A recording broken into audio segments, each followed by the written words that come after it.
남양주 살인견 주인 찾았답니다. 일단 경찰이 주인으로 추정되는 인물을 특정해서 입건을 했다는 소식이네요. 맞습니다. 결국 찾았습니다. 그 당시 이 사건이 발생했을 때도 저희가 이제 소식을 전해드렸는데 과연 이 개의 주인이 누구냐에 대해서 경찰이 수사를 이어가고 있던 상황이었습니다. 그래서 결국에 이 사람을 생명에 앗아간 이 개의 주인을 밝혀야 처벌도 가능한 거기 때문에 거기에 좀 집중해서 수사를 이어왔었는데요. 일단 2달간에 걸친 수사 그리고 전문가의 감식 결과 등을 바탕으로 이 살인견의 주인이 인근에서 개들을 불법 사육하는 개 농장주라고 결론을 내고 과실치사와 증거인멸교사, 수의사법 위반 등의 혐의로 입건했습니다. 승 의원님, 이게 지난 5월에 벌어진 사건이니까 네네. 2개월 만이에요. 맞습니다. 뭐 이렇게 이걸 찾는 게 어려웠을까요? 뭐 사실 이제 그 당시에 누구의 개인지 개의 칩이 들어가 있다든가 뭐 개가 정확하게 누군 건지를 확인할 수 있는 목줄이 있었으면 괜찮은데 그런 게 없는 상황이었기 때문에 다들 기억하시는지 모르겠지만 그 대형견이 가지고 있는 행동 반경과 행동 반응까지 조사를 하고 그 사진을 찍어서 모든 사람들에게 견주를 찾는다는 어떻게 보면 탐문 수색까지 해서 지금의 용의자가 찾아지게 된 것입니다. 자, 그런데 경찰이 입건한 인물, 저는 그게 모릅니다 라고 했던 바로 근처에서 불법으로 개농장을 운영하던 사람이었던 거잖아요. 그 개를 본 적도 없고 입양한 적도 없고 전혀 모른다라고 거짓말이죠. 거짓말을 했는데 혐의를 계속 부인했고 근데 이렇게 잘 피해 나갔던 이유 중에 하나가 의심을 하긴 했는데 거짓말 탐지 조사도 피해 나갔던 것 같아요.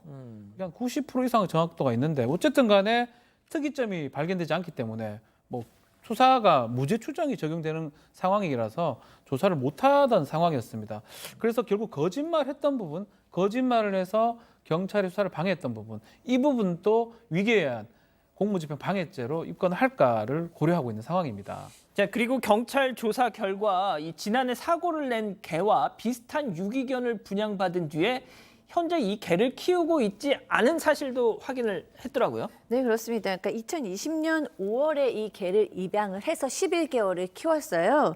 그리고 이제 사고 날 때도 이 사람이 키우고 있었는데 그 후에는 키우고 있지 않은 것으로 지금 보입니다. 근데 그 개와 굉장히 비슷한 개를 분양을 받아서 도리어 그 비슷한 개를 키우고 있기 때문에 이거는 또 무슨 목적으로 이렇게 키웠을까라는 것을 밝혀내야 되겠죠.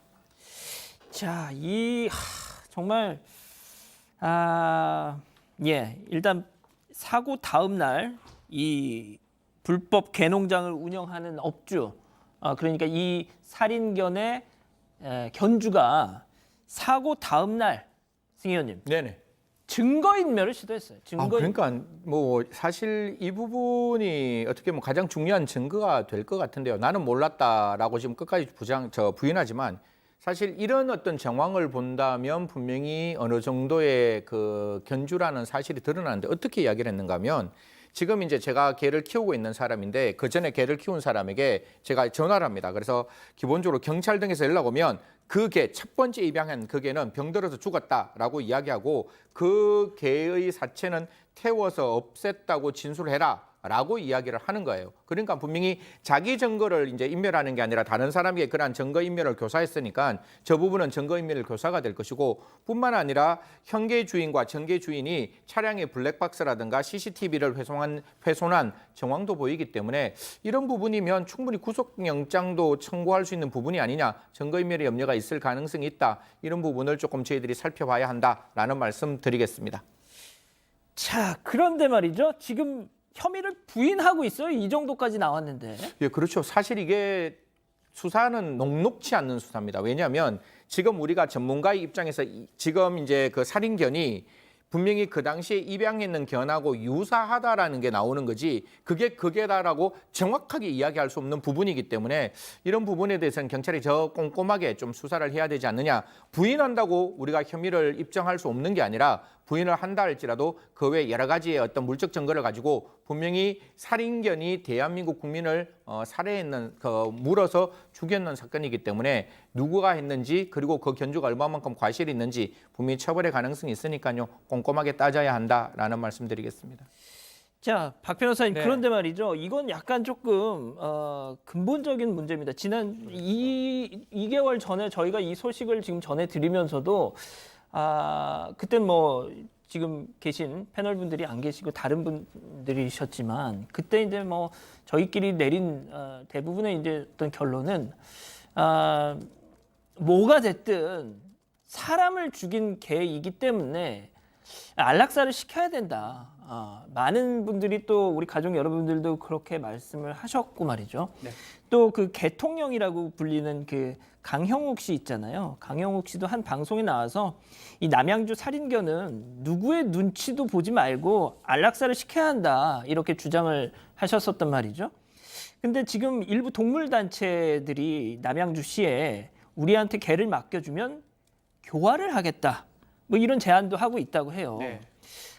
근데 모르겠습니다. 저는 이게 물론 개가 뭐 사람이 아닌 이상 뭐 이게 걔한테 뭐 책임을 물을 수는 없는 거고요. 예. 동물이기 때문에. 그렇지만 그 책임이라는 측면이 뭐 이제 안락사 같은 걸로 이제 할 수가 있을 것 같습니다. 그 판단은 이제 좀 해야 될 그 부분으로 보이고. 근데 아직 살아 있어요. 예. 개가. 그렇죠. 이제 근데 사람을 공격했기 때문에 또 그럴 가능성이 앞으로도 있기 때문에 그런 안락사 등등에 대해서 검토가 가능한 상황이라고 봐야 될 것 같고요.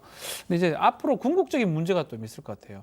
유기견 같은 경우가 사람을 습격해가지고 다치게 하거나 죽음이 이르게 했을 때 과연 어떻게 누가 책임질 것이냐 이 부분이거든요. 이 사건은 그래도 뭐 기르다가 뭐 버렸거나 이렇기 때문에 그래도 그 견주한테 책임 물을 가능성은 있지만 그게 말고 오랫동안 유기가 됐거나 오랫동안 길을 떠돌아다니는 개 같은 경우는 어떻게 해야 될지 뭐 그런 어떤 법적인 부분도 좀 따져봐야 돼요. 우리 법에서는 개의 소유자나 점유자가 책임지도록 돼 있거든요. 뭐 민사든 형사든. 근데 지금 유기견이 됐다고 오랫동안 떠돌아다닌다 이러면 그 개의 주인한테 또 책임을 묻기에는 또 인과성이라든지 예. 연관성이 좀 부족하지 않을까 또 이런 부분도 검토가 좀 필요할 것 같습니다. 승희 의원님 지금 남양주시의 입장도 제가 조금만 더 전해드리면 이 해당 이 개에 대해서 반려동물 기질 평가라는 걸 하겠다는 겁니다. 그래서 얘가 공격성이 있는지 나중에 또 그런 사고를 일으킬지를 좀 판단을 한 뒤에 안락사를 시킬지 말지를 결정하겠다는 그런 입장인가 봐요. 기본적으로 제가 생각하는 것은 지금 이제 민법도 어제 법무부에서 개정 입법안이 나왔습니다. 즉 그 반려견은 동물이 아니다. 물건이 아니다. 물건이 아니다. 이렇게 나와서 사실 분명히 뭐 그에 대한 어떤 다면 평가를 한다는 것은 필요할 것 같은데요. 언제나 제가 말씀드린 건 전례가 중요하다고 생각합니다. 분명히 이 개뿐만 아니라 이 개는 우리가 살리고자 하는 그 어떤 열정은 있지만 다른 사건과의 형평도 중요한 거거든요. 그럼 다른 사건에서 전부 다 안락사를 시켰다면 과연 여기서부터 과연 우리가 안락사를 시키지 않는 게 타당할 것이냐 아니면 앞으로 그에 대해서 어떠한 합의를 만들어 갈 것이냐 이런 부분에 논의가 있기 때문에 모르겠습니다. 이거는 뭐 사람에 대한 생명을 빼앗아간 개라는 것은 분명히 명확하기 때문에 대형견이라는 게 명확하기 때문에 그 부분에 대해서는 우리가 조금 더 많은 논의와 많은 어떤 생각의 합의점이 만들어져야 한다라는 말씀드리겠습니다. 지금 뭐 우리 가족 여러분들도 개가 불쌍하지 그래도 안락사를 시켜야 된다. 하지만 뭐 또 어떤 분들은 그 주인의 문제이지 주인의 관리 문제이지 개를 이렇게 죽일 것까지야 있냐 이렇게 약간 좀 입장이 갈리시는데 유가족 입장도 좀 생각을 해보시는 게 어떨까? 그게 가장 우선돼야 되지 않을까라는 게 저 개인의 생각입니다. 자, 첫 번째 인물 이렇게 정리하고요.